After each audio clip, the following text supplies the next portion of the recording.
साथियों, 21वीं सदी के इस समय में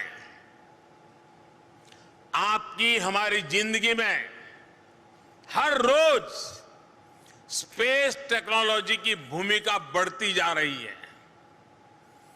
जितनी ज्यादा भूमिका, जितने ज्यादा एप्लीकेशन, उतनी ही ज्यादा संभावनाएं। 21वीं सदी में स्पेस टेक एक बड़े रिवॉल्यूशन का आधार बनने वाला है। स्पेस टेक अब केवल दूर स्पेस की नहीं, बल्कि हमारे पर्सनल स्पेस की टेक्नोलॉजी बनने जा रही है।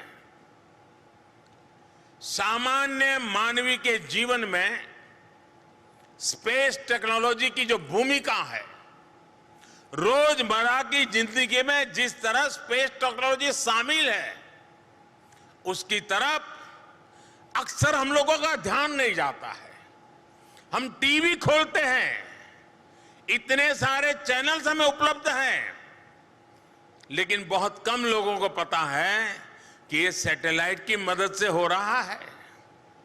कहीं आना जाना हो, ये देखना हो कि ट्रैफिक है या नहीं, शॉर्टेस्ट रास्ता कौन सा है, ये सब किसकी मदद से हो रहा है? सैटेलाइट की मदद से हो रहा है। अर्बन प्लानिंग के इतने काम हैं, कहीं रोड बन रहे हैं, कहीं ब्रिज बन रहे हैं, कहीं स्कूल, कहीं अस्पताल बन रहे हैं, कहीं ग्राउंड वाटर टेबल चेक करना है, इंफ्रा प्रोजेक्ट की मॉनिटरिंग करनी है। ये सारे काम सैटेलाइट की मदद से हो रहे हैं। हमारे जो कोस्टल एरियाज हैं, उनकी प्लानिंग के लिए, उनके डेवलपमेंट में भी स्पेस टेक्नोलॉजी की बड़ी भूमिका है।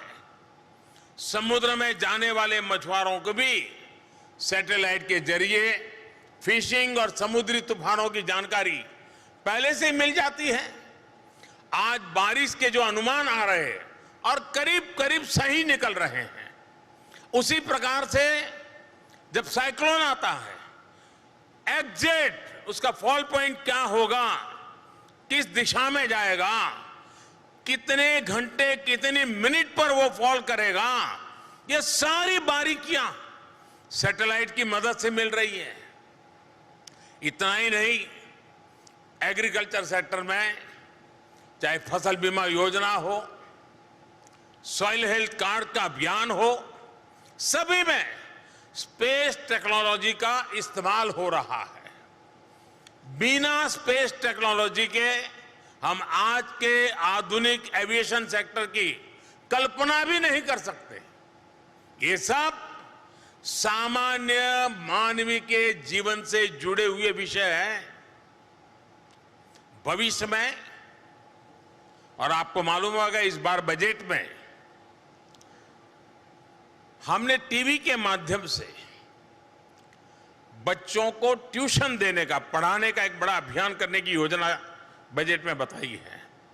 इतना ही नहीं, जो कॉम्पिटिटिव एग्जाम में जा रहे हैं और जिन बच्चों को गांव छोड़ करके बड़े शहरों में बहुत महंगी फी देकर के ट्यूशन लेना पड़ता है, उसको भी हम इस सैटेलाइट के माध्यम से उसके घर तक इसके रिक्वायरमेंट के अनुसार सिलेबस तैयार करवा रहे हैं, ताकि बच्चे, उनको एक्स्ट्रा खर्चा न पड़े और गरीब का गरीब बच्चा भी अच्छे से अच्छी ट्यूशन सैटेलाइट के माध्यम से अपने टीवी स्क्रीन पर, अपने लैपटॉप के स्क्रीन पर, अपने मोबाइल पर आसानी से प्राप्त कर सके।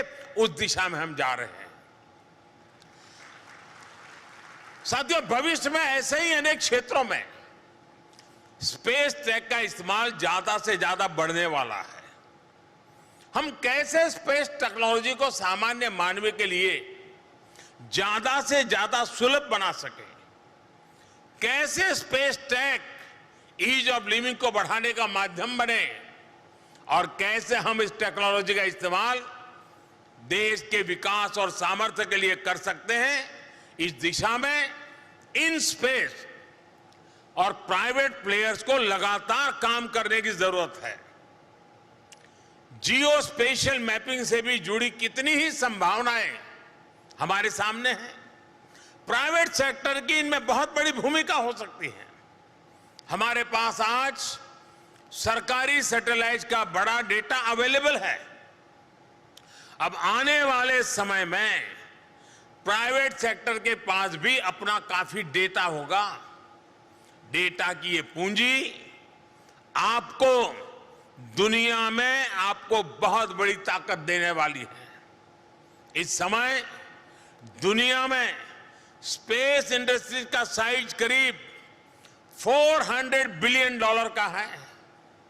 2040 तक इसके $1 ट्रिलियन इंडस्ट्री बनने की संभावना पड़ी हुई है। आज हमारे पास टैलेंट भी है, एक्सपीरियंस भी है, लेकिन आज इस इंडस्ट्री में हमारे पार्टिसिपेंट केवल जन भागीदारी यानी प्राइवेट पार्टनरशिप सिर्फ 2% है। हमें ग्लोबल स्पेस इंडस्ट्री में अपना शेयर बढ़ाना होगा और इसमें हमारे प्राइवेट सेक्टर की बड़ी भूमिका है। मैं आने वाले समय में स्पेस टूरिज्म और स्पेस डिप्लोमेसी के क्षेत्र में भी भारत की मजबूत भूमिका देख रहा हूं।